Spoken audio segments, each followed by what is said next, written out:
ನಮಸ್ಕಾರ. ಏಷ್ಯಾನೆಟ್ ಸುವರ್ಣ news ನಾಡಿಯ doctor ಕಾರ್ಯಕ್ರಮಕ್ಕೆ ಸ್ವಾಗತ. ನಾನು ಅಮೃತ ಗೌಡ. ಆರೋಗ್ಯ ಅನ್ನೋದು ಪ್ರತಿಯೊಬ್ಬರಿಗೂ ಕೂಡ ಬಹಳ ಮುಖ್ಯ. ಆದರೆ ಎಲ್ಲರೂ ಒಂದಲ್ಲ ಒಂದು ಆರೋಗ್ಯ ಸಮಸ್ಯೆಗಳಿಂದ ಬಳಲ್ತಾ ಇರ್ತಾರೆ. ಇಂತಹ ಆರೋಗ್ಯ ಸಮಸ್ಯೆಗಳಿಗೆ ನಿಮ್ಮ ಡಿಯರ್ ಡಾಕ್ಟರ್ ಕಾರ್ಯಕ್ರಮದಲ್ಲಿ ಪರಿಹಾರಗಳನ್ನ, ಸಲಹೆಗಳನ್ನ ತಿಳಿಸ್ಕೊಡ್ತಾ ಬಂದಿದ್ದೀವಿ. ಏನೋ ಕಳೆದ ಹಲವಾರು ಸಂಚಿಕೆಗಳಲ್ಲಿ ನಾವು ಕಿಡ್ನಿ ಸಮಸ್ಯೆ ಬಗ್ಗೆ ಮಾತಾಡಿದ್ವಿ. ಕಿಡ್ನಿ ಸಮಸ್ಯೆ ಯಾಕಾಗತ್ತೆ, ಜೊತೆಗೆ ಕಿಡ್ನಿ ಸಮಸ್ಯೆಗೆ ಇರುವಂತಹ ಟ್ರೀಟ್ಮೆಂಟ್ಗಳೇನು, ಹಾಗೆ ಕಿಡ್ನಿ ಕಸಿಯ ಮಹತ್ವದ ಬಗ್ಗೆ ಕೂಡ ಮಾತಾಡಿದ್ವಿ. ಕಿಡ್ನಿ ಸಮಸ್ಯೆಯ ಟ್ರೀಟ್ಮೆಂಟ್ನ ಭಾಗವಾದ ಒಂದು ಡಯಾಲಿಸಿಸ್. ಈ ಡಯಾಲಿಸಿಸ್ ಅನ್ನ ಯಾರಿಗೆ ಮಾಡ್ತಾರೆ, ಯಾವಾಗ ಮಾಡ್ತಾರೆ, ಇದರಲ್ಲಿ ಎಷ್ಟು ವಿಧಗಳಿದಾವೆ, ಇದೆಲ್ಲವನ್ನ ತಿಳಿಸ್ಕೊಡೋಕೆ ಇವತ್ತಿನ ಕಾರ್ಯಕ್ರಮದಲ್ಲಿ ನಮ್ಮ ಜೊತೆ ಕಾವೇರಿ ಆಸ್ಪತ್ರೆಯ ವೈದ್ಯರಾದಂತಹ doctor Ramamohan S Bhat, director institute of nephrology ಇದ್ದಾರೆ. ಬನ್ನಿ ಅವರನ್ನ ಮೊದಲಿಗೆ ಕಾರ್ಯಕ್ರಮಕ್ಕೆ ಸ್ವಾಗತಿಸಿಕೊಳ್ಳೋಣ. ಡಾಕ್ಟರ್, ಕಾರ್ಯಕ್ರಮಕ್ಕೆ ಸ್ವಾಗತ. ನಮಸ್ಕಾರ. ನಮಸ್ಕಾರ ಡಾಕ್ಟರ್, ಈಗ ಒಬ್ಬ ಪೇಷಂಟ್ಗೆ, ಕಿಡ್ನಿ ಸಮಸ್ಯೆ ಇರುವಂತಹ ಪೇಷಂಟ್ಗೆ ಈ ಡಯಾಲಿಸಿಸ್ನ ಅಗತ್ಯತೆ ಯಾವಾಗ ಬರುತ್ತೆ, ಅದು ಹೇಗೆ ಅಂತ ಆ ಪ್ರೋಸೆಸ್? ಈಗ ಎರಡು ಕಿಡ್ನಿ ಸೇರಿ ಒಂದು 10% ಕಡಿಮೆ ಕೆಲಸ ಮಾಡ್ತಿರ್ಬೇಕಾದ್ರೆ ಬಹಳಷ್ಟು ಜನಕ್ಕೆ ಇದು ಡಯಾಲಿಸಿಸ್ ಅವಶ್ಯಕತೆ ಬೇಕಾಗುತ್ತೆ. ಈಗ ಕಿಡ್ನಿ ಫೇಲ್ ಆಗೋದು ಕೆಲವು ಸತಿ ಸಡನ್ ಆಗಿ ಆಗ್ಬಿಡುತ್ತೆ. ಸ್ವಲ್ಪ ದಿವಸಗಳಲ್ಲಿ, ಸ್ವಲ್ಪ ಗಂಟೆಗಳಲ್ಲೇ ಫೇಲ್ ಆಗುತ್ತೆ. ಅದಕ್ಕೆ ನಾವು ಅಕ್ಯೂಟ್ ಕಿಡ್ನಿ ಫೇಲ್ಯೂರ್ ಅಂತ ಕರಿತೀವಿ. ಆವಾಗ ಯಾವುದು ಕಾರಣದಿಂದ ಅದು ಕಿಡ್ನಿ ಫೇಲ್ ಆಗಿದೆ ಅದನ್ನು ನಾವು ಸರಿ ಮಾಡಿಕೊಂಡ್ರೆ ಕಿಡ್ನಿ ಎರಡು ಇಂಪ್ರೂವ್ ಆಗಿಬಿಡುತ್ತೆ. ಸೊ ತಾತ್ಕಾಲಿಕವಾಗಿ ನಮಗೆ ಡಯಾಲಿಸಿಸ್ ಬೇಕಾಗುತ್ತೆ. ಅದು ಕಿಡ್ನಿ ಫಂಕ್ಷನ್ ಇಂಪ್ರೂವ್ ಆದಮೇಲೆ ಡಯಾಲಿಸಿಸ್ ನಾವು ಸ್ಟಾಪ್ ಮಾಡಿಬಿಡ್ತೀವಿ. ಇನ್ನು ಕೆಲವಷ್ಟು ಜನಕ್ಕೆ ಸ್ಲೋ ಆಗಿ, ಕ್ರಮೇಣವಾಗಿ ಕಿಡ್ನಿ ಫೇಲ್ ಆಗುತ್ತೆ. ಅದಕ್ಕೆ ನಾವು ಕ್ರಾನಿಕ್ ಕಿಡ್ನಿ ಡಿಸೀಸ್ ಅಂತ ಕರಿತೀವಿ. ಅದರಲ್ಲಿ 5 ಸ್ಟೇಜ್ ಇರುತ್ತೆ. 5ನೇ ಸ್ಟೇಜ್ ಅಂದರೆ ಎರಡು ಕಿಡ್ನಿ ಸೇರಿಸಿ 15% ಕೆಳಗೆ ಕೆಲಸ ಮಾಡ್ತಿರ್ಬೇಕಾದ್ರೆ ಅದಕ್ಕೆ ನಾವು ಸ್ಟೇಜ್ 5 ಅಂತೀವಿ. ಯೂಶ್ವಲಿ ಒಂದು 10% ಕೆಳಗೆ ಕೆಲಸ ಮಾಡ್ತಿರ್ಬೇಕಾದ್ರೆ ಅದು ಸಿಂಪ್ಟಮ್ಸ್ ಎಲ್ಲ ತುಂಬ ಬರುತ್ತೆ. ಮೆಡಿಸಿನ್ಸ್ ಅಲ್ಲಿ ನಾವು ಕಂಟ್ರೋಲ್ ಮಾಡೋಕ್ಕಾಗೋದಿಲ್ಲ. ಆವಾಗ ನಾವು ಡಯಾಲಿಸಿಸ್ ಶುರು ಮಾಡಬೇಕಾಗುತ್ತೆ ಅವ್ರಿಗೆ. ಓಕೆ ಡಾಕ್ಟರ್, ಈಗ ಡಯಾಲಿಸಿಸ್ ಅಂತ ಬಂದಾಗಲೂ ಕೂಡ ಅದರಲ್ಲೂ ಡಿಫ್ರೆಂಟ್ ಟೈಪ್ಸ್ ಅನ್ನೋದೇನಾದರೂ ಇದೆಯಾ? ಇದ್ರೆ ಯಾವ್ದು ಅದು? ಖಂಡಿತ 2 ಥರ ಡಯಾಲಿಸಿಸ್ ಇದೆ. ಒಂದಕ್ಕೆ ಹೀಮೋ ಡಯಾಲಿಸಿಸ್ ಅಂತ ಕರಿತೀವಿ, ಮತ್ತೊಂದಕ್ಕೆ ಪೆರಿಟೋನಿಯಲ್ ಡಯಾಲಿಸಿಸ್. ಹೀಮೋ ಅಂತಂದರೆ ರಕ್ತ, ಡಯಾಲಿಸಿಸ್ ಅಂದರೆ ಶುದ್ಧೀಕರಣ. ರಕ್ತನ ಬಾಡಿಯಿಂದ ತೆಗೆದು ಅದನ್ನು ಶುದ್ಧ ಮಾಡಿ ವಾಪಸ್ ಕೊಡೋದಕ್ಕೆ ಹೀಮೋ ಡಯಾಲಿಸಿಸ್ ಅಂತ ಕರಿತೀವಿ. ಅದಕ್ಕೆ ನಾವು ರಕ್ತನ ಬಾಡಿಯಿಂದ ತೆಗೆಯೋದಕ್ಕೆ, ವಾಪಸ್ ಕೊಡೋದಕ್ಕೆ ಒಂದು ಇದು ಬೇಕಾಗುತ್ತೆ, ಚಾನೆಲ್ ಬೇಕಾಗುತ್ತೆ. ಅದು ನಾವು ಕೆಥೆಟರ್ ಅಥವಾ ಫಿಸ್ಟುಲಾ ಅಂತ ಕರಿತೀವಿ. ಅದ್ರ ಬಗ್ಗೆ ಮತ್ತೆ ಮಾತಾಡೋಣ.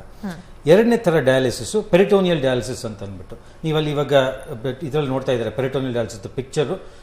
ಕಿಬ್ಬು ಹೊಟ್ಟೆಲಿ ನಾವು ಟ್ಯೂಬ್ ಹಾಕ್ತೀವಿ. ಅದು ಒಂದು ನಮ್ಮ ಹೊಟ್ಟೆ ಒಳಗಡೆ ಒಂದು ಖಾಲಿ ಜಾಗ ಇರುತ್ತೆ, ಪೆರಿಟೋನಿಯಲ್ ಕ್ಯಾವಿಟಿ ಅಂತ ಅಂದ್ಬಿಟ್ಟು. ಅದು ಈಸಿಲಿ ಒಂದು 2 ರಿಂದ 3 ಲೀಟರ್ ಹಿಡಿಸತ್ತಲ್ಲಿ. ಅಲ್ಲಿ ನಾವು ವಿಶೇಷವಾದ ಒಂದು ಫ್ಲೂಯಿಡ್ ಒಂದು ಬ್ಯಾಗಲ್ಲಿ ಬರುತ್ತೆ, ಸ್ಟರೈಲ್ ಆಗಿರೋದು, ಪೆರಿಟೋನಿಯಲ್ ಫ್ಲೂಯಿಡ್ ಬ್ಯಾಗ್ಸ್ ಅಂತ ಅಂದ್ಬಿಟ್ಟು ಅದನ್ನು ಹಾಕ್ತೀವಿ. ಅದೇನು ಮಾಡುತ್ತೆ, ಅದು ಒಂದು ಮೆಂಬ್ರೇನ್ ಇರುತ್ತೆ, ಪೆರಿಟೋನಿಯಲ್ ಮೆಂಬ್ರೇನ್. ಅದರ ಆ ಕಡೆ ರಕ್ತ ನಾಳಗಳಿರ್ತವೆ. ಅಲ್ಲಿಂದ ಎಲ್ಲ ಕೊಳಕನ್ನು ಮತ್ತು ಎಕ್ಸ್ಟ್ರಾ ವಾಟರ್ನೆಲ್ಲ ಹೀರ್ಕೊಳ್ಳುತ್ತೆ. ಒಂದು 3 ತಾಸು 4 ತಾಸಿಗೆ ನಾವು ಅದನ್ನ ಎಕ್ಸ್ಚೇಂಜ್ ಮಾಡ್ತಾ ಇರ್ತೀವಿ. ಅದನ್ನು ನಾವು ಪೆರಿಟೋನಿಯಲ್ ಡಯಾಲಿಸಿಸ್ ಅಂತ ಕರಿತೀವಿ. ಓಕೆ ಡಾಕ್ಟರ್, ಇನ್ನು ಹೀಮೋ ಡಯಾಲಿಸಿಸ್ ಅಲ್ಲೂ ಕೂಡ ವಿಧಗಳೇನಾದರೂ ಇದೆಯಾ? ಇದ್ರೆ ಯಾವ್ದು ಅದು? ಖಂಡಿತ. ಹೀಮೋಡಯಾಲಿಸಿಸ್ ನಾವು ರೆಗ್ಯುಲರ್ ಆಗಿ ಮಾಡೋದು, ರೆಗ್ಯುಲರ್ ಹೀಮೋಡಯಾಲಿಸಿಸ್ ಏನಿದೆ ಅದು 4 ತಾಸು ಮಾಡ್ತೀವಿ ನಾವು, ಸ್ಟ್ಯಾಂಡರ್ಡ್ ಹೀಮೋಡಯಾಲಿಸಿಸ್. ಇನ್ನು ಸ್ಲೋ ವೆರೈಟೀಸ್ ಇರುತ್ತೆ, ಸ್ಲೋ ಎಕ್ಸ್ಟೆಂಡೆಡ್ ಹೀಮೋಡಯಾಲಿಸಿಸ್ ಅಂತ ಕರಿತೀವಿ, ಸ್ಲೆಡ್ ಅಂತ ಕರಿತೀವಿ. ಇನ್ನೊಂದು 24 ತಾಸು ಅಂದರೆ ಕೆಲವರೆಲ್ಲ ತುಂಬ ಸಿಕ್ಕಾಗಿರ್ತಾರೆ, BP ಚೆನ್ನಾಗಿರೋದಿಲ್ಲ, ಹಾರ್ಟ್ ಅಷ್ಟು ಸ್ಟ್ರಾಂಗ್ ಆಗಿರೋದಿಲ್ಲ, ಬ್ಲಡ್ ಪ್ರೆಷರ್ ಕಡಿಮೆ ಇರುತ್ತೆ, ವೆಂಟಿಲೇಟರ್ ಮೇಲೆ ಇರ್ತಾರೆ. ಅವ್ರಿಗೆಲ್ಲ ಈ ರೆಗ್ಯುಲರ್ ಹೀಮೋಡಯಾಲಿಸಿಸ್ ತಡ್ಕೊಳ್ಳೋಷ್ಟು ಕೆಪಾಸಿಟಿ ಇರೋದಿಲ್ಲ.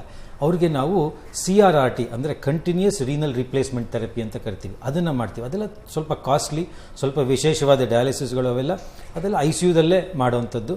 ಈ ಥರ ಬೇರೆ ಬೇರೆ ಥರದ್ದು ಹಿಮೋಡಯಾಲಿಸಿಸಲ್ಲೇ ಬೇರೆ ಬೇರೆ ಥರದ್ದು ವಿಧಗಳು ಇವೆ. ಓಕೆ ಡಾಕ್ಟರ್, ಇನ್ನು ಬ್ಲಡ್ ಬೇಸ್ಡ್ ಡಯಾಲಿಸಿಸ್ ಅಂತ ಬಂದಾಗ ಅದರಲ್ಲಿ ಏನಾದರೂ ವೇರಿಯೇಷನ್ಸ್ ಇದೆಯಾ? ಬ್ಲಡ್ ಬೇಸಲ್ಲಿ ನಾನು ಹೇಳಿದ್ನಲ್ಲ, ಇದೇ ಥರದ್ದೇನೆ ಸರಿನಾ. ಈ ಒಂದು ಹೀಮೋ ಡಯಾಲಿಸಿಸ್ಸು, ಸ್ಲೆಡ್ಡು, CRRT, ಇನ್ನೊಂದು ಹೊಸ್ತು ಬಂದಿದೆ ಹೀಮೋ ಡಯಾಫಿಲ್ಟ್ರೇಷನ್ ಅಂತ ಅಂದ್ಬಿಟ್ಟು. ಅದರಲ್ಲಿ ನಾವು ಈಗ ಡಯಾಲಿಸಿಸಲ್ಲಿ ನಾವು ಏನು ಮಾಡ್ತೀವಿ ಅಂದರೆ, ಬ್ಲಡ್ ಒಂದು ಕಡೆ ಕಂಪಾರ್ಟ್ಮೆಂಟಲ್ಲಿ ಹೋಗ್ತಿರುತ್ತೆ, ಇನ್ನೊಂದು ಕಂಪಾರ್ಟ್ಮೆಂಟಲ್ಲಿ ಡಯಾಲಿಸೈಡ್ ಫ್ಲೂಯಿಡ್ ನಡೀತಾ ಇರುತ್ತೆ. ಡಿಫ್ಯೂಷನ್ನಿಂದಾಗಿ ಕೊಳಕಿನ ಪದಾರ್ಥ ಬ್ಲಡ್ಡಿಂದ ಡಯಾಲಿಸೈಡ್ ಇದಕ್ಕೆ ಕಂಪಾರ್ಟ್ಮೆಂಟಿಗೆ ಹೋಗುತ್ತೆ. ಅದು ಡಿಫ್ಯೂಷನ್. ಯಾಕಂದರೆ ಬ್ಲಡ್ಡಲ್ಲಿ ಕೊಳಕಿನ ಪದಾರ್ಥ ಮ್ಯಾಕ್ಸಿಮಮ್ ಇರುತ್ತೆ, ಆ ಡಯಾಲಿಸೈಡ್ ಫ್ಲೂಯಿಡಲ್ಲಿ ಏನೂ ಇರೋದಿಲ್ಲ, ಅಲ್ಲಿಂದ ಡಿಫ್ಯೂಸ್ ಆಗುತ್ತೆ. ಇನ್ನೊಂದು ಕನ್ವೆಕ್ಷನ್ ಅಂತ ಕರಿತೀವಿ. ಅಂದರೆ ವಾಟರ್, ಪ್ರೈಮರಿ ಮೂವ್ಮೆಂಟ್ ವಾಟರ್ ಇರುತ್ತೆ, ಕೊಳಕು ಅದ್ರ ಜೊತೆಗೆ ಹೋಗುತ್ತೆ. ಅದರಲ್ಲಿ ಅಡ್ವಾಂಟೇಜ್ ಏನು ಅಂತಂದರೆ, ದೊಡ್ಡ ದೊಡ್ಡ ಕೊಳಕಿನ ಪದಾರ್ಥಗಳು, ಈಗ ಟಾಕ್ಸಿನ್ಸ್ ಏನಿದೆ, ವಿಷ ಪದಾರ್ಥಗಳು, ಅವನ್ನ ನಾವು medically small solutes, middle molecules, large molecules ಅಂತ ನಾವು ಡಿವೈಡ್ ಮಾಡ್ತೀವಿ. ಡಯಾಲಿಸಿಸಲ್ಲಿ ಬಹುತೇಕವಾಗಿ ಬರೀ ಸಣ್ಣ ಸೊಲ್ಯೂಟ್ಸ್ಗಳು ಮಾತ್ರ ತೆಗಿಯೋಕ್ಕಾಗತ್ತೆ. ಈ ಮಿಡಲ್ ಮಾಲಿಕ್ಯೂಲ್ಸನ್ನು ತೆಗಿಬೇಕು ಅಂತಂದರೆ ನಾವು ಸ್ವಲ್ಪ ಕನ್ವೆಕ್ಷನ್ ಥೆರಪಿನ ಯೂಸ್ ಮಾಡಬೇಕಾಗತ್ತೆ. ಅದು ನಾವು ಹೀಮೋ ಡಯಾಫಿಲ್ಟ್ರೇಷನ್ ಅಂತ ಒಂದು ಹೊಸ ಟ್ರೀಟ್ಮೆಂಟ್ ಬಂದಿದೆ, ಅದನ್ನು ಯೂಸ್ ಮಾಡ್ತೀವಿ. ಅದು ಇನ್ನೂ ಶುರುವಾಗ್ತಾ ಇದೆ ಅಷ್ಟೇ, ಬಹಳ ಕಾಸ್ಟ್ಲಿ, ಬಟ್ ಶುರುವಾಗಿದೆ. ಸುಮಾರಾಗಿ ಎಲ್ಲ ಬೆಂಗಳೂರಿನ ಇದರಲ್ಲಿ ದೊಡ್ಡ ದೊಡ್ಡ ಹಾಸ್ಪಿಟಲ್ಗಳಲ್ಲಿ ಅದು ಲಭ್ಯ ಇದೆ. ಓಕೆ ಡಾಕ್ಟರ್, ಇನ್ನು ಆಗಲೇ ಫಿಸ್ಟುಲಾ ಮತ್ತು ಕೆಥೆಟರ್ ಅಂತ ಮೆನ್ಷನ್ ಮಾಡಿದ್ರಿ. ಸೊ ಅದು ಆ ಎರಡು ಡಯಾಲಿಸಿಸ್ನಲ್ಲಿ ಯಾವಾಗ ಬಳಸ್ತೀರಾ, ಯಾರಿಗೆ ಅವಶ್ಯಕತೆ ಇರುತ್ತೆ, ಯಾವ ಒಂದು ಸ್ಟೇಜಲ್ಲಿ, ಮತ್ತು ಅದೆರಡರ ನಡುವೆ ಇರುವಂತಹ ವ್ಯತ್ಯಾಸ ಏನು? ನಾನು ಹೀಮೋಡಯಾಲಿಸಿಸಲ್ಲಿ ನಮಗೆ ರಕ್ತನ ತೆಗೆಯೋದಕ್ಕೆ ವಾಪಸ್ ಕೊಡೋದಕ್ಕೆ ಒಂದು ದಾರಿ ಬೇಕು ಅಂತ ಹೇಳಿದ್ದೆ. ಆ ದಾರಿನೇ ಇದು ಫಿಸ್ಟುಲಾ ಅಥವಾ ಕ್ಯಾಥೆಟರ್. ಈಗ ಕ್ರಿಯಾಟಿನ್ ಜಾಸ್ತಿ ಆಗ್ತಾ ಇದೆ, ಪೇಷಂಟು ನಮಗೆ ತಿಂಗಳುಗಟ್ಟಲಿಂದ ವರ್ಷಗಟ್ಟಲಿಂದ ನೋಡ್ತಾ ಇದ್ದಾರೆ ಡಾಕ್ಟ್ರನ್ನ ಅಂತಂದರೆ, ಒಂದು ಕಿಡ್ನಿ ಫಂಕ್ಷನ್ 10% ಆ ಥರ ಸ್ಟೇಜಿಗೆ ರೀಚ್ ಆದಾಗ ಸಿಂಪ್ಟಮ್ಸ್ ಎಲ್ಲ ಜಾಸ್ತಿ ಆಗ್ತಿರ್ಬೇಕಾದ್ರೆ ನಾವು ಅವರಿಗೆ ಹೇಳ್ತೀವಿ, ಇಲ್ಲ ನೀವು ಕೈಯಲ್ಲಿ ಫಿಸ್ಟುಲಾ ಮಾಡ್ಕೊಂಬಿಡಿ, ಮುಂದೆ ಇನ್ನೊಂದು 6 ತಿಂಗಳಲ್ಲೋ 1 ವರ್ಷದಲ್ಲೋ ಡಯಾಲಿಸಿಸ್ ಬೇಕಾಗತ್ತೆ ಅಂತ ಹೇಳ್ತೀವಿ. ಅದನ್ನು ಮಾಡ್ಕೊಂಡಿಲ್ಲ, ಅವರು ಸಡನ್ನಾಗಿ ಕಿಡ್ನಿ ಫೇಲ್ಯೂರ್ ಆಗಿಬಿಡ್ತು, ಡಯಾಲಿಸಿಸ್ ಮಾಡೋ ಪರಿಸ್ಥಿತಿ ಬಂತು, ಫಿಸ್ಟುಲಾ ಇನ್ನೂ ತಯಾರಾಗಿಲ್ಲ ಅಂತಂದರೆ ನಾವು ಕೆಥೆಟರ್ ಯೂಸ್ ಮಾಡಿ ಡಯಾಲಿಸಿಸ್ ಮಾಡಬೇಕಾಗತ್ತೆ. ಕೆಥೆಟರು ನಮ್ಮ ಕತ್ತಲ್ಲಾಗಲಿ ಅಥವಾ ತೊಡೆಯಲ್ಲಾಗಲಿ ದೊಡ್ಡ ದೊಡ್ಡ ರಕ್ತನಾಳಗಳಿವೆ, ವೇನ್ಸ್ ಇದೆ, ಅದರಲ್ಲಿ ಹಾಕುವಂಥ ಒಂದು ಟ್ಯೂಬ್. ಈಗ ಇಂಜೆಕ್ಷನ್ಸ್ ಎಲ್ಲ ಕೊಡೋದಕ್ಕೆ ಕೈಯಲ್ಲಿ ಕ್ಯಾನೆಲ್ ಹಾಕ್ತೀವಲ್ಲ, ಅದೇ ಥರನೇ ಇದೊಂದು ದೊಡ್ಡ ಟ್ಯೂಬು.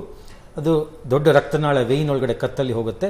ನಾವು ರಕ್ತನ ಬಹಳ ವೇಗವಾಗಿ ಹೊರಗೆ ತೆಗೆದು ವಾಪಸ್ ಕೊಡ್ಬೋದು. ಈಗ ಒಂದು ಕ್ಯಾನ್ಯುಲಾ, ಕೈಯಲ್ಲಿ ಹಾಕಿರೋ ಕ್ಯಾನ್ಯುಲಾದಲ್ಲಿ ನಾವೊಂದು ನಿಮಿಷಕ್ಕೆ ಒಂದು 20-30 ml ಬ್ಲಡ್ ತೆಗಿಬೋದು ಅಷ್ಟೇ ವಿನಃ ನಮಗೆ ಡಯಾಲಿಸಿಸ್ ಮಾಡಬೇಕಾದ್ರೆ 300-400 ml ಪ್ರತಿ ನಿಮಿಷಕ್ಕೆ ಬ್ಲಡ್ಡನ್ನು ಹೊರಗೆ ತೆಗೆದು ಅಷ್ಟೇ ವೇಗವಾಗಿ ಒಳಗಡೆ ಕೊಡಬೇಕಾಗತ್ತೆ.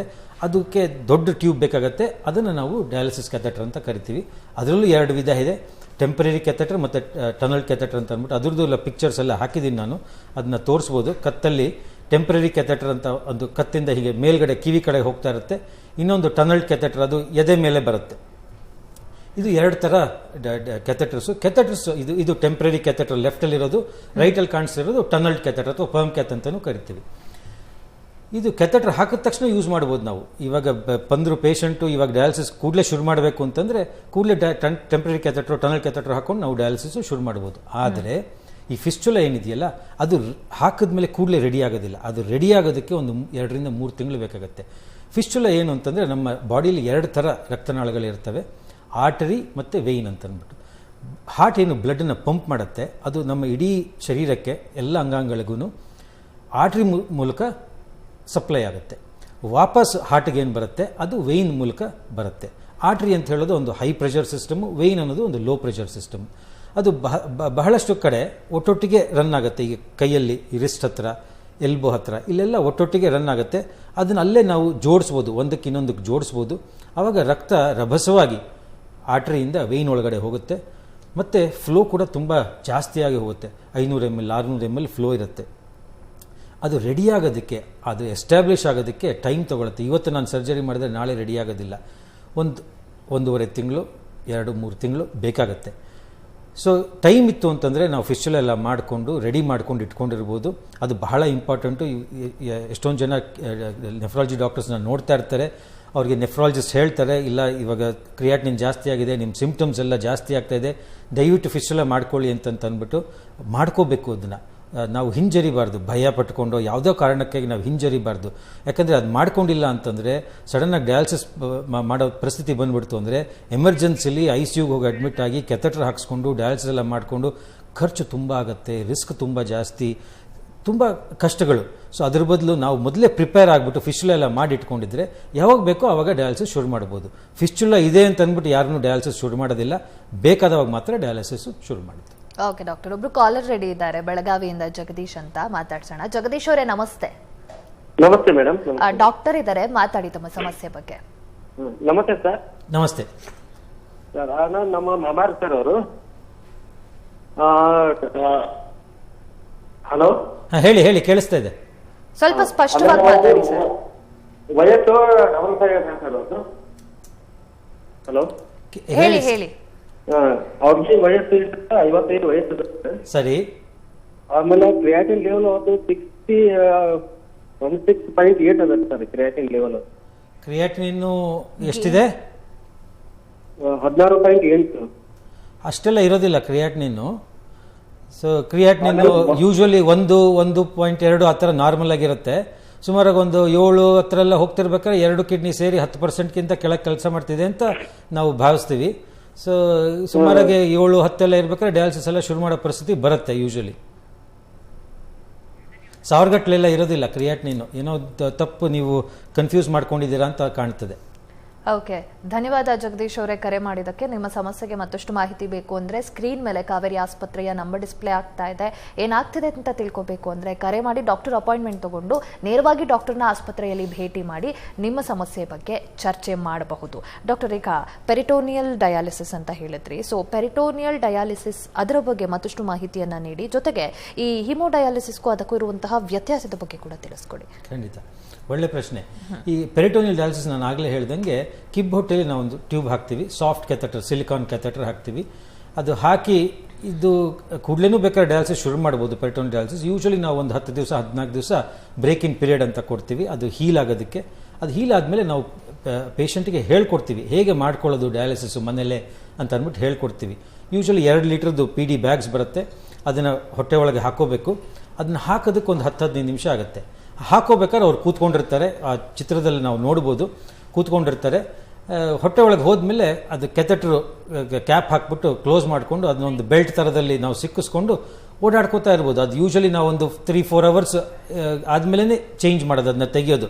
ಆ ಒಂದು 3-4 ಅವರ್ಸ್ ಟೈಮಲ್ಲಿ ಅವ್ರು ಓಡಾಡ್ಕೊಂಡಿರ್ಬೋದು. ಅವ್ರು ಬೇಕಾದ್ರೆ ಅವ್ರವ್ರ ಕೆಲಸ ಮಾಡ್ಕೊಬೋದು, ಅಡುಗೆ ಮನೆ ಕೆಲಸ ಆಗಲಿ, ಹೊರಗೆ ಹೋಗಿ ಶಾಪಿಂಗ್ ಮಾಡ್ಕೊಂಬರೋದಾಗಲಿ, ಸಣ್ಣ ಪುಟ್ಟ ಮನೇಲಿ ಕೆಲಸ ಮಾಡೋದಾಗಲಿ, ಏನು ಬೇಕಾದ್ರೆ ಮಾಡ್ಕೋತಾ ಇರ್ಬೋದು.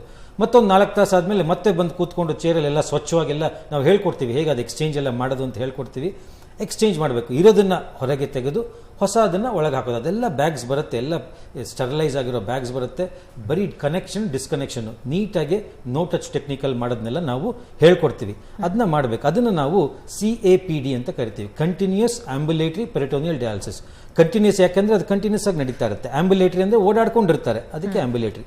ಪೆರಿಟೋನಿಯಲ್ ಡಯಾಲಿಸಿಸ್ ಇನ್ನೊಂದು ವಿಧ ಇದೆ, ಆಟೋಮೇಟೆಡ್ PD ಅಂತ ಅಂದ್ಬಿಟ್ಟು. ಅಂದರೆ ಮಷೀನ್ ಮಾಡುತ್ತೆ, ಮನುಷ್ಯ ಎಕ್ಸ್ಚೇಂಜ್ ಮಾಡೋ ಬದಲು ಮಷೀನ್ ಮಾಡುತ್ತೆ. ಅದು ಯೂಶಲಿ ರಾತ್ರಿ ಮಾಡ್ತಾರೆ. ರಾತ್ರಿ ಮಲ್ಕೊಳ್ಳೋಕ್ಕಿಂತ ಮುಂಚೆ ಮೆಷಿನ್ಗೆ ಕನೆಕ್ಷನ್ ಮಾಡ್ಕೊಂಡ್ಬಿಟ್ರೆ ಮೆಷಿನಿನ ಇದು ಫಿಲ್ ಮಾಡೋದು, ಡ್ರೈನ್ ಮಾಡೋದೆಲ್ಲ ಮೆಷಿನ್ ಮಾಡುತ್ತೆ. ರಾತ್ರಿ 8 ತಾಸು 10 ತಾಸು ಏನು ಅವ್ರು ಮಲ್ಕೊಂಡಿರ್ತಾರಲ್ಲ ಆ ಟೈಮಲ್ಲಿ ಅದು ಮೆಷಿನಿನೇ ಎಲ್ಲ ಡಯಾಲಿಸಿಸ್ ಮಾಡುತ್ತೆ. ಬೆಳಿಗ್ಗೆ ಹೇಳೋದು, ಡಿಸ್ಕನೆಕ್ಟ್ ಮಾಡೋದು, ಅವ್ರವ್ರ ಕೆಲಸ ಮಾಡ್ಕೋತಾ ಇರೋದು. ಆ ಕೆಥೆಟರ್ ಮಾತ್ರ ಹೊಟ್ಟೆಯಲ್ಲೇ ಇರುತ್ತೆ, ಅದು ಕ್ಯಾಪ್ ಹಾಕ್ಬಿಟ್ಟು ಒಂದು ಬೆಲ್ಟಲ್ಲಿ ನೀಟಾಗಿ ಇಟ್ಕೊಂಡ್ಬಿಟ್ರೆ ಆಯ್ತು. ಓಕೆ ಡಾಕ್ಟರ್, ಈ ಬಗ್ಗೆ ಮತ್ತಷ್ಟು ಮಾಹಿತಿಯನ್ನು ತಿಳಿಸ್ಕೊಡಿ. ಒಂದು ಬ್ರೇಕ್ ತಗೊಂಡು ಬರೋಣ. ಡಿಯರ್ ಡಾಕ್ಟರ್, ಕಾರ್ಯಕ್ರಮ ಮುಂದುವರಿಯುತ್ತೆ ಪುಟ್ಟ ವಿರಾಮದ ಬಳಿಕ.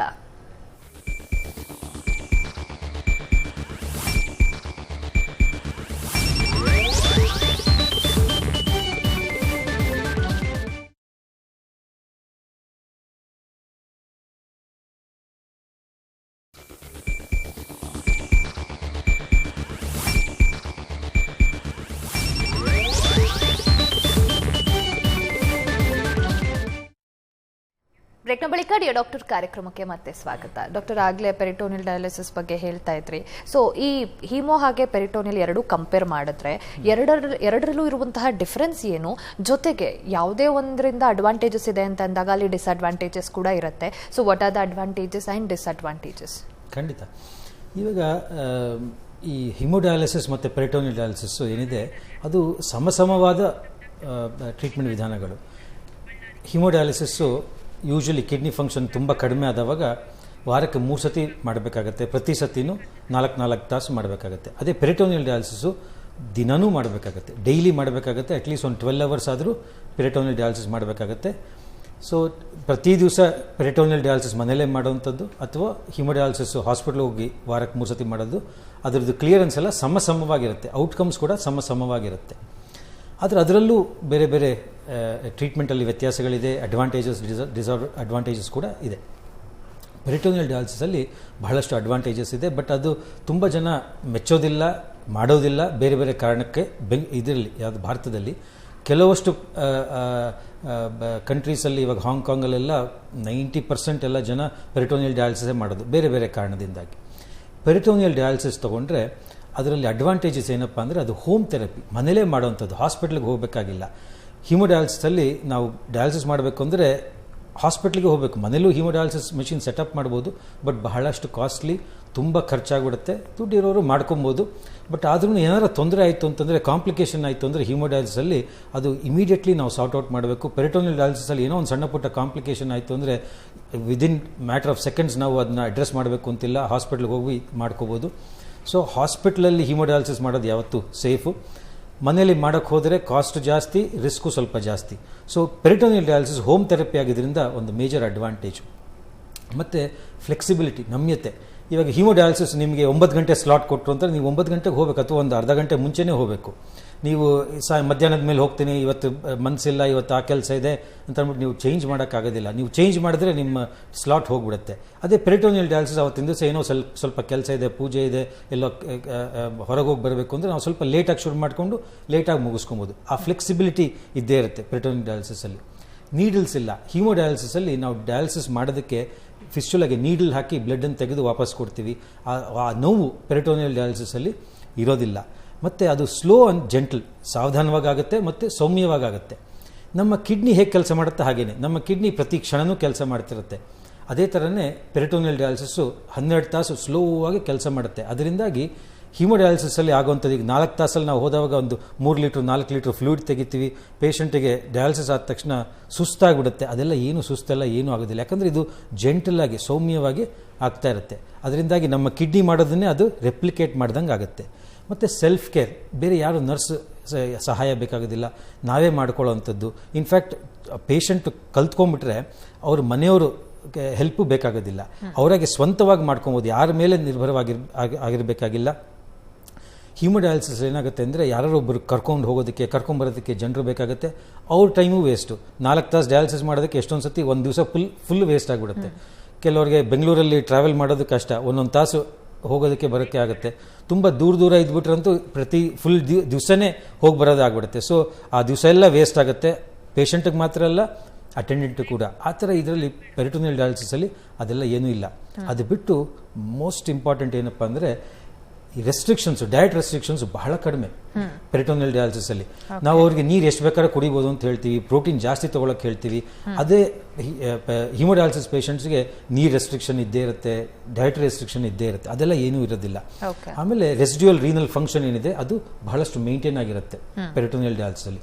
ಇದರಿಂದಾಗಿ ಪೆರಿಟೋನಿಯಲ್ ಡಯಾಲಿಸಿಸ್ ತುಂಬ ಅಡ್ವಾಂಟೇಜಸ್. ಆದರೆ ಬಹಳಷ್ಟು ಇನ್ಶೂರೆನ್ಸ್ ಕಂಪನೀಸು ಪೆರಿಟೋನಿಯಲ್ ಡಯಾಲಿಸಿಸ್ನ ಸಪೋರ್ಟ್ ಮಾಡೋದಿಲ್ಲ. ಅದರಿಂದಾಗಿ ಭಾರತದಲ್ಲಿ ಜನರು ಹಿಮೋಡಯಾಲಿಸಿಸನ್ನು ಜಾಸ್ತಿ ಚೂಸ್ ಮಾಡ್ತಾರೆ, ಯಾಕಂದರೆ ಇದು ಏನು ಇನ್ಶೂರೆನ್ಸ್ ಕಂಪನೀಸು ಸಪೋರ್ಟ್ ಮಾಡುತ್ತೆ. ಓಕೆ ಡಾಕ್ಟರ್, ಓಕೆ, ಈ ಬಗ್ಗೆ ಮತ್ತಷ್ಟು ಮಾತಾಡೋಣ, ಬ್ರೇಕ್ ತಗೊಂಡು ಬರೋಣ. ಡಾಕ್ಟರ್ ಕಾರ್ಯಕ್ರಮ ಮುಂದುವರಿಯುತ್ತೆ ಮತ್ತೊಂದು ಪುಟ್ಟ ವಿರಾಮದ ಬಳಿಕ.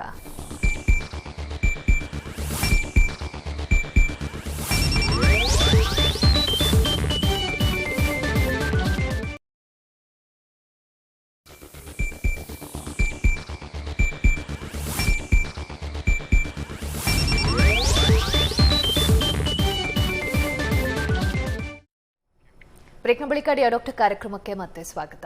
ಡಾಕ್ಟರ್, ಈಗ ಡಯಾಲಿಸಿಸ್ ಅಂದಾಕ್ಷಣ ತುಂಬ ಜನಕ್ಕಿರುವಂತಹ ಒಂದು ದೊಡ್ಡ ಸಮಸ್ಯೆ ಅಂದರೆ ಸಾಕಷ್ಟು ಖರ್ಚಾಗತ್ತೆ. ಸೊ ಕಾಸ್ಟಿಂಗ್ ಅಂತ ಬಂದರೆ ಎಷ್ಟು ಆಗಬಹುದು? ಒಬ್ಬ ನಾರ್ಮಲ್ ಕಾಮನ್ ಪೀಪಲ್ ಕೂಡ ಅಫೋರ್ಡ್ ಮಾಡಬಹುದಾ? ಏನು ಮಾಡ್ಬೋದು, ಯಾಕಂದರೆ ಅದು ಎಲ್ಲಿ ಇದ್ದೀರಾ ನೀವು ಅನ್ನೋದ್ರ ಮೇಲೆ ಡಿಪೆಂಡ್ ಆಗುತ್ತೆ. ಈಗ ಬೆಂಗಳೂರು ಅಂತ ದೊಡ್ಡ ಪೇಟೆಗಳಲ್ಲಿ 1,000 ರೂಪಾಯಿಂದ ಹಿಡಿದು 4,000 ರೂಪಾಯಿ ಪರ್ ಡಯಾಲಿಸಿಸ್, ಹಿಮೋಡಯಾಲಿಸಿಸ್ ಇರೋವಂಥ ಫೆಸಿಲಿಟೀಸ್ ಕೂಡ ಇದೆ. ದೊಡ್ಡ ಹಾಸ್ಪಿಟ್ಲು, ಚೆನ್ನಾಗಿರೋ ಹಾಸ್ಪಿಟಲ್ಗಳಿಗೆ ಹೋದರೆ ಕಾಸ್ಟ್ಲಿ ತುಟ್ಟಿಯಾಗಿರುತ್ತೆ. ಸಣ್ಣ ಪುಟ್ಟ ಜಾಗದಲ್ಲಿ ಕಡಿಮೆಗೂ ಆಗುತ್ತೆ, 1,000 ರೂಪಾಯಿಗೂ ಆಗುತ್ತೆ.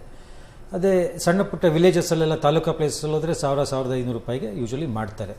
ಸೊ ತಿಂಗಳಿಗೆ ಸುಮಾರಾಗಿ 15,000ದಿಂದ ಒಂದು 40,000ವರೆಗೂ ಖರ್ಚು ಆವ್ರೇಜ್ ಆಗಿ ಬರುತ್ತೆ ಹಿಮೋಡಯಾಲಿಸಿಸಲ್ಲಿ. ಪೆರಿಟೋನಿಯಲ್ ಡಯಾಲಿಸಿಸ್ ಕೂಡ ಅಷ್ಟೇ ಬರುತ್ತೆ, 35ರಿಂದ 40,000 ರೂಪಾಯಿ.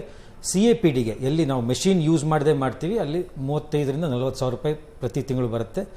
ನಾವು ಮಷೀನ್ ಯೂಸ್ ಮಾಡ್ಕೊಂಡು ಮಾಡಿದ್ರೆ ತುಟ್ಟಿ ಆಗುತ್ತೆ, ಡಬಲ್ ಆಗುತ್ತೆ, 75ರಿಂದ 80,000 ರೂಪಾಯಿ ಆಗುತ್ತೆ. ಈ ಹಿಮೋಡಯಾಫಿಲ್ಟ್ರೇಷನ್ ಅಂತ ಹೇಳಿದೆ, ಅದು ಸ್ವಲ್ಪ ಕಾಸ್ಟ್ಲಿ ಆಗುತ್ತೆ, ಅದು ಸ್ವಲ್ಪ ಅಡ್ವಾನ್ಸ್ ಥೆರಪಿ, ಅದು ಸ್ವಲ್ಪ ಕಾಸ್ಟ್ಲಿ ಆಗುತ್ತೆ. ಬಟ್ ನಾವು ಹೋಗುವಂಥ ಹಾಸ್ಪಿಟಲ್ ಮೇಲೆ ಡಿಪೆಂಡ್ ಆಗುತ್ತೆ ಕಾಸ್ಟ್ ಎಷ್ಟಾಗುತ್ತೆ ಅಂತ. ಓಕೆ ಡಾಕ್ಟರ್, ಈಗ ಇದು ತುಂಬಾ ಜನಕ್ಕೆ ಭಾರ ಆಗೇ ಆಗತ್ತೆ. ತಿಂಗಳಿಗೆ ಆ ಒಂದು ಡಯಾಲಿಸಿಸ್ಗೆ ಅಷ್ಟೊಂದು ಖರ್ಚು ಮಾಡಬೇಕು ಅಂತಂದಾಗ ಸೊ ಗವರ್ನಮೆಂಟ್ ಸಪೋರ್ಟನ್ನು ಕೂಡ ಎಕ್ಸ್ಪೆಕ್ಟ್ ಮಾಡ್ತಾರೆ ತುಂಬಾ ಜನ. ಸೊ ಆ ರೀತಿ ಡಯಾಲಿಸಿಸ್ ಪೇಷಂಟ್ಸ್ಗೆ ಗವರ್ನಮೆಂಟ್ ಕಡೆಯಿಂದ ಏನಾದರೂ ಸಪೋರ್ಟ್ ಇದೆಯಾ, ಅವರಿಗೆ ಆದಂತಹ ಸ್ಕೀಮ್ಗಳೇನಾದರೂ ಇದೆಯಾ, ಇದ್ರೆ ಯಾವುದದು? ನ್ಯಾಷನಲ್ ಡಯಾಲಿಸಿಸ್ ಪ್ರೋಗ್ರಾಮಲ್ಲಿ ಪ್ರತಿ ತಾಲೂಕಾ ಪ್ಲೇಸಲ್ಲಿ ಇವಾಗ ಡಯಾಲಿಸಿಸ್ ಯೂನಿಟ್ ಓಪನ್ ಮಾಡಿದೆ ಗೌರ್ಮೆಂಟು. ಸೊ ಕರ್ನಾಟಕದಲ್ಲಿ ಇದು ಆಲ್ರೆಡಿ ಒಂದು 5 ವರ್ಷಕ್ಕಿಂತ ಜಾಸ್ತಿ ಆಯಿತು. ಈ ವರ್ಷ ಅಷ್ಟೇ ಅದು ವೆಂಡರ್ ಚೇಂಜ್ ಆಗಿ ಈಗ ನೆಫ್ರೋಪ್ಲಸ್ ಅವ್ರು ತೊಗೊಂಡು ಬಹಳಷ್ಟು ಅದರಲ್ಲಿ ಇಂಪ್ರೂವ್ಮೆಂಟ್ ಕೂಡ ಮಾಡಿದ್ದಾರೆ. ಚೆನ್ನಾಗಿನೇ ಎಲ್ಲ ತಾಲೂಕಾ ಪ್ಲೇಸಲ್ಲಿ ಗೌರ್ಮೆಂಟ್ ಹಾಸ್ಪಿಟ್ಲಲ್ಲಿ ಒಂದು 5-6 ಮೆಷಿನ್ ಆದರೂ ಇದ್ದೇ ಇರುತ್ತೆ. ತುಂಬ ಜನಕ್ಕೆ ಮಾಡೋಕ್ಕಾಗೋದಿಲ್ಲ, ಬಟ್ ಅಟ್ಲೀಸ್ಟ್ ಒಂದು 20-30 ಜನಕ್ಕಾದರೂ ಅವರು ಸಪೋರ್ಟ್ ಮಾಡೋಕ್ಕಾಗತ್ತೆ ಆ ತಾಲೂಕಾದಲ್ಲಿ. ಸೊ ಅದು ಫ್ರೀ ಡಯಾಲಿಸಿಸ್, ಅದರಲ್ಲಿ ಅವರು ಒಂದು ನಯ ಪೈಸೆ ಕೊಡಬೇಕಾಗಿಲ್ಲ, ಫ್ರೀಯಾಗೆ ಡಯಾಲಿಸಿಸ್ ಆಗುತ್ತೆ. ಮತ್ತು ಸುಮಾರಷ್ಟು ಕಡೆ ಪೊಲಿಟಿಷಿಯನ್ಸ್ ಆಗಲಿ, ಅಲ್ಲಿ ಲೋಕಲ್ ಲೀಡರ್ಸ್ ಆಗಲಿ, ಅವರು ಸಪೋರ್ಟ್ ಮಾಡಿ ಸಣ್ಣ ಮಟ್ಟದಲ್ಲಿ ಒಂದು ಸಬ್ಸಿಡೈಸ್ ಡಯಾಲಿಸಿಸ್ ಕೂಡ ಸುಮಾರಷ್ಟು ಕಡೆ ಮಾಡಿದ್ದಾರೆ. ಬಟ್ ಗೌರ್ಮೆಂಟ್ ಕಡೆಯಿಂದ ನ್ಯಾಷನಲ್ ಡಯಾಲಿಸಿಸ್ ಪ್ರೋಗ್ರಾಮ್ ಮುಖಾಂತರ ಎಲ್ಲರಿಗೂ ಫ್ರೀ ಡಯಾಲಿಸಿಸ್ ಆಗಬೇಕು ಅಂತ ಅಂದ್ಬಿಟ್ಟು ಅದನ್ನ ಶುರು ಮಾಡಿದ್ದಾರೆ. ಜಾಸ್ತಿ ಆಗ್ತಾ ಇದೆ ಸೆಂಟರ್ಸ್. ಕರ್ನಾಟಕದಲ್ಲಿ 400ಕ್ಕಿಂತ ಜಾಸ್ತಿ ಸೆಂಟರ್ಸ್ ಆಲ್ರೆಡಿ ಇದೆ. ಸೊ ಅದರ ಸದುಪಯೋಗ ಪಡ್ಕೋಬೇಕು ಅಂದ್ರೆ ಜಸ್ಟ್ ಹಾಸ್ಪಿಟಲ್ಸ್ ವಿಸಿಟ್ ಮಾಡಿ ವಿಚಾರಿಸಿದ್ರೆ, ಗೌರ್ಮೆಂಟ್ ಹಾಸ್ಪಿಟಲ್, ಲೋಕಲ್ ಗೌರ್ಮೆಂಟ್ ಹಾಸ್ಪಿಟಲ್ಗೆ ಹೋಗಿ ಕೇಳಿದ್ರೆ ವಿಚಾರಣೆ ಮಾಡಿದ್ರೆ ಹೇಳ್ತಾರೆ. ಓಕೆ ಡಾಕ್ಟರ್, ಸಾಕಷ್ಟು ಮಾಹಿತಿಯನ್ನು ತಿಳಿಸ್ಕೊಟ್ರಿ. ಈಗ ಪರ್ಟಿಕ್ಯುಲರ್ ಆಗಿ ಡಯಾಲಿಸಿಸ್ ಯಾವ ರೀತಿ ಪ್ರೋಸೆಸ್ ಇರುತ್ತೆ ಅಂತ ಬಹಳ ಜನಕ್ಕೆ ಗೊತ್ತಿರಲ್ಲ. ಹಾಗಾಗಿ ತುಂಬಾ ಖರ್ಚು ಮಾಡಬೇಕು ಅಂತಲೂ ತುಂಬಾ ಜನ ಹಿಂದೆಟ್ ಹಾಕಿ ಆರೋಗ್ಯವನ್ನ ನೆಗ್ಲೆಕ್ಟ್ ಮಾಡಿರೋ ವಿಚಾರ ಕೂಡ ಇದೆ. ಸೊ ಇದ್ರ ಬಗ್ಗೆ ಗವರ್ನಮೆಂಟ್ ಕಡೆಯಿಂದ ಇರುವಂತಹ ಸ್ಕೀಮ್ಗಳಾಗಿರಬಹುದು, ಜೊತೆಗೆ ಯಾವ ರೀತಿ ಇದೆ ಡಯಾಲಿಸಿಸ್ ಅನ್ನೋದನ್ನ ತಿಳಿಸ್ಕೊಟ್ರಿ ಇವತ್ತಿನ ಕಾರ್ಯಕ್ರಮದಲ್ಲಿ ನಮ್ಮ ವೀಕ್ಷಕರಿಗೆ. Thank you so much for joining us today. ಧನ್ಯವಾದ. ನೋಡಿದ್ರಲ್ಲ ವೀಕ್ಷಕರೇ, ಡಯಾಲಿಸಿಸ್ ಅನ್ನೋದು ಹೇಗಿರುತ್ತೆ, ಯಾವ ರೀತಿ ಡಯಾಲಿಸಿಸ್ ಪ್ರೋಸೆಸ್ ಆಗುತ್ತೆ, ಅದರಲ್ಲೂ ಕೂಡ ವಿಧಗಳಿದೆ, ಅದು ಯಾವುದು, ಎಷ್ಟು ಖರ್ಚಾಗಬಹುದು, ಗವರ್ನಮೆಂಟ್ ಕಡೆಯಿಂದ ಇರುವಂತಹ ಸಪೋರ್ಟ್ ಏನು, ಎಲ್ಲವನ್ನೂ ಕೂಡ ಇವತ್ತಿನ ಕಾರ್ಯಕ್ರಮದಲ್ಲಿ ಡಾಕ್ಟರ್ ತಿಳಿಸ್ಕೊಟ್ಟಿದ್ದಾರೆ. ನಿಮಗೆ ಈ ಬಗ್ಗೆ ಮತ್ತಷ್ಟು ಮಾಹಿತಿ ತಿಳ್ಕೋಬೇಕು, ನಿಮ್ಗೆ ಏನಾದರೂ ಸಮಸ್ಯೆ ಇದೆ, ನನ್ನ ಸಮಸ್ಯೆಗೆ ಪರಿಹಾರ ತಗೋಬೇಕು, ಚಿಕಿತ್ಸೆ ತಗೋಬೇಕು ಅಂತಂದ್ರೆ ಕಾವೇರಿ ಆಸ್ಪತ್ರೆಯ ನಂಬರ್ ಸ್ಕ್ರೀನ್ ಮೇಲೆ ಕಾಣ್ತಾ ಇದೆ. ಕರೆ ಮಾಡಿ ಡಾಕ್ಟರ್ ರಾಮಮೋಹನ್ ಅವರ ಒಂದು ಅಪಾಯಿಂಟ್ಮೆಂಟ್ ಅನ್ನ ತಗೊಂಡು ನೇರವಾಗಿ ಡಾಕ್ಟರ್ ಅನ್ನ ಆಸ್ಪತ್ರೆಯಲ್ಲೇ ಭೇಟಿ ಮಾಡಬಹುದು. ನಿಮ್ಮ ಸಮಸ್ಯೆ ಬಗ್ಗೆ ಪರಿಹಾರವನ್ನ ಮತ್ತೆ ಟ್ರೀಟ್ಮೆಂಟ್ ಅನ್ನ ತಗೋಬಹುದು. ಇದಾಗಿತ್ತು ಇವತ್ತಿನ ಡಿಯರ್ ಡಾಕ್ಟರ್ ಕಾರ್ಯಕ್ರಮ. ನೇರ ದಿಟ್ಟ ನಿರಂತರ ಸುದ್ದಿಗಾಗಿ ನೋಡ್ತಾ ಇರಿ ಏಷ್ಯಾನೆಟ್ ಸುವರ್ಣ ನ್ಯೂಸ್.